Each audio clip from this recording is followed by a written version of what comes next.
Երկար տարիների տառապանքները արդեն անցյալում են մնացել, արդարությունը հաղթանակել է։ Ադրբեջանը վերականգնել է իր տարածքային ամբողջականությունն ինքնիշխանությունը։ Այս մասին հայտարարել է նախագահ Իլհամ Ալիևը Աղդերիի շրջանի Աշաղի, Հորաթաղ, Չլդրան, Հեյվալի եւ Չափար գյուղերի բնակիչների հետ հանդիպման ժամանակ։ Ադրբեջանցիները վերադարձել են իրենց նախնիների հողեր եւ այստեղ կապրեն հպարտությամբ, երջանկությամբ ու խաղաղությամբ։ Վստահ եմ, որ այլևս պատերազմ չի լինի։ Ադրբեջանը ուժեղ պետություն է, հավելել է նախագահը։ Վերջին 2 տարիների ընթացքում հակահաբեկչական գործողություններից ի վեր 2023 թվականից մինչ օրս կյանքը վերացանում է այս բոլոր տարածաշրջաններում՝ Աղդերիում, Խոջալույում, Խանքենդիում եւ Խոջավենդում։ Ընդգծելով, որ տղահանված անձանց վերադարձը նախկինում օկուպացված այլ տարածքներ սկսվել է 5 տարի առաջ, պետության ղեկավարը նշել է, որ արդեն վերաբնակեցվել է 73,000 մարդ։ Ինչպես նախկին տղահանված անձինք, այնպես էլ նրանք, ովքեր տղահանված չեն եղել, բայց աշխատում եւ կրթություն են ստանում ազատագրված տարածքներում։ Եվ Ղարաբաղ վերադարձող քաղաքացիների թիվը ամենամեծ ավելանում է։ Ընդգծելով, որ սա կլինի գեղեցիկ արդյունաբերական եւ զբոսաշրջային կենտրոն, նախագահը նշել է. այս գեղատեսիլ վայրերը հաճելի են տեսնելու համար։ Լեռներ, անտառներ, գեղեցիկ եղանակ, աղբյուրներ, գետեր։ Դրա համար էլ Աղդերիի ապագա զարգացումը շատ պայծառ կլինի։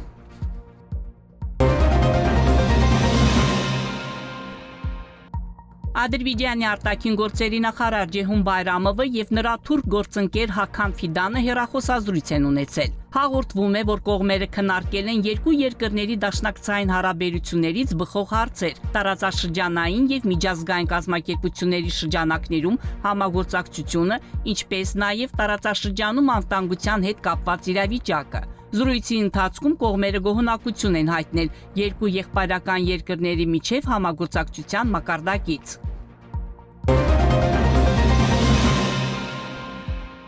2025 թվականի օգոստոսի 8-ին Վաշինգտոնում Ադրբեջանի, Միացյալ Նահանգների եւ Հայաստանի ղեկավարների մասնակցությամբ կայացած գագաթան ժողովը դրական ազդեցություն ունեցավ Հարավային Կովկասում իրավիճակի վրա։ Այս մասին հայտարարել է Իտալիայի արտաքին գործերի եւ միջազգային համագործակցության փոխնախարար Էդմոնդո Չիրիելին Բաքվում իտալա-ադրբեջանական միջկառավարական հանձնաժողովի 6-րդ նիստում։ Նախագահ Դոնալդ Թրամփի շնորհիվ օգոստոսի 8-ին Վաշինգտոնում տեղ ունեցավ նշանակալի իրադարձություն, այն իսկապես պատմական մասշտաբի։ Մենք կարծում ենք, որ նոր խաղաղ իրավիճակը բազմաթիվ հեռանկարներ կբացի ոչ միայն տարածաշրջանի համար։ Ես կցանկանայի, որպեսզի խաղաղություն տիրեր ամբողջ աշխարհում, ինչպես Հարավային Կովկասում, նշել է նա։ Չիրիելին հավելել է, որ Բաքվում իտալա-ադրբեջանական համալսարանի բացումը հանդիսանում է երկկողմ հարաբերությունների ամրության եւ դրանց առաջադիմական զարգացման վկայությունը։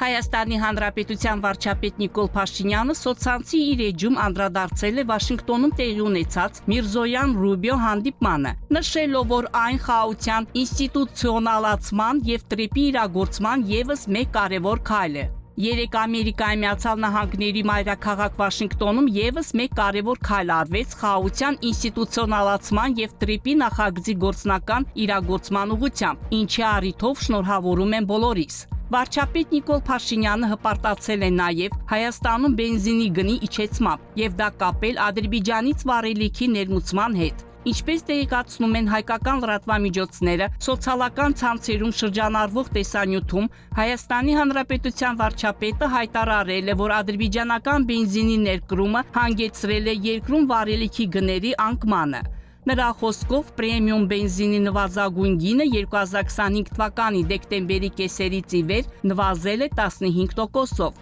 1 լիտրի համար 510 դրամից հասնելով 430 դրամի։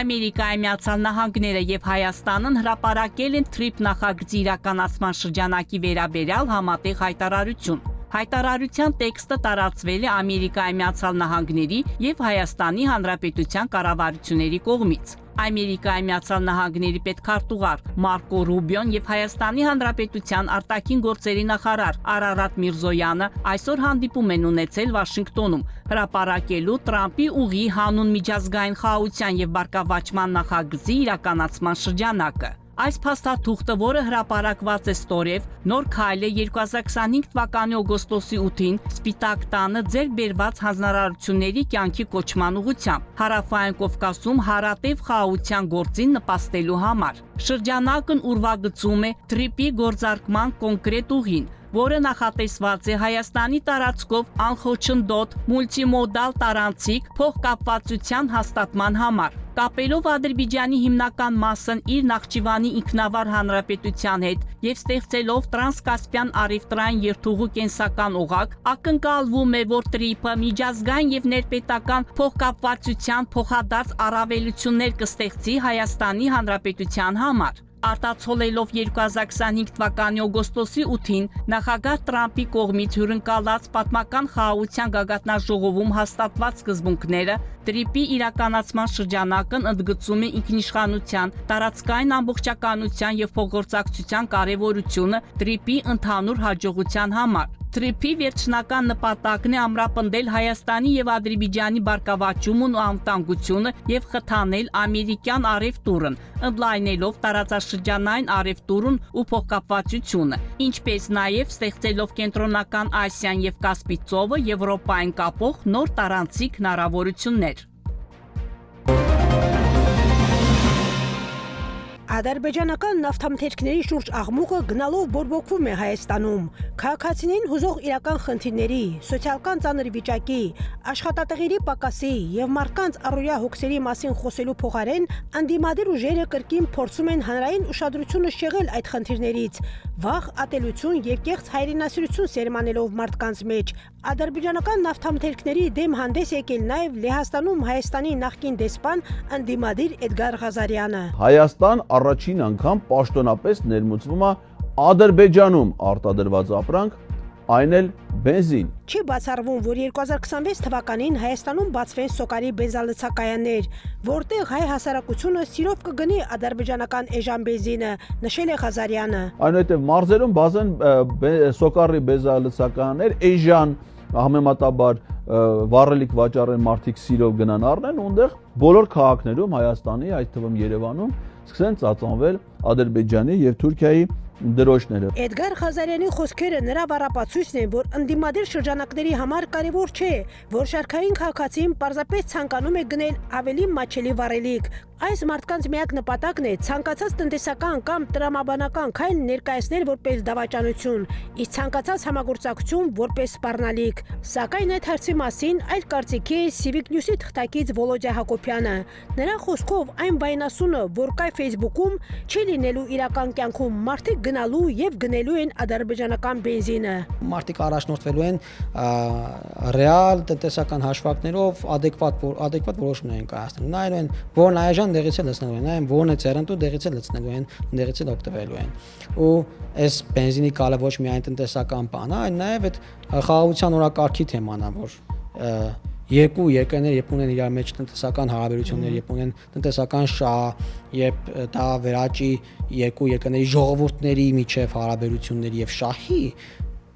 հերթական դա քայլը կլինի, որով պատերազմը ավելի անհավանական կդառնա։ Այս ամեն ինչից հետո, երբ որ այդ TRIP-ը բացվեց եւ Թուրքիայից ամանն է բացվեց եւ ռեալ մի գնացք մի բեռնատար անցավ այդ ճանապարհով Ադրբեջան, Թուրքիա, Հայաստանի տարածքով ու Հայաստան իր բեռները տարավ, Հայաստան բեռներ եկան, այդ մարդիկ քաղաքական տաշտից գիտես ոնց են վերանալու։ Ես չգիտեմ էլ ինչն է իրանց պահելու, անհնար է արդեն վերջ։ Ադրբեջանը Հայաստան ուղարկել արդեն նավթամթերքի երկրորդ խմբականակը, որը զգալիորեն գերազանցում է առաջին մատակարարումը։ Սակայն մինչ ընդդիմադիր շրջանակները հիստերիկ կոչեր են անում բոյկոտել ադրբեջանական բենզինը, խաղաղության կողմնակիցները բացահայտ աջակցում են ադրբեջանական նավթամթերքների մատակարարումը։ Նրանք հստակ գիտակցում են, բենզինի վաճառքը Հայաստանում պարզապես տնտեսական հարց չէ, այլ վստահության, բնականության եւ ապագա խաղաղ համակեցության կարևոր բաղադրիչ։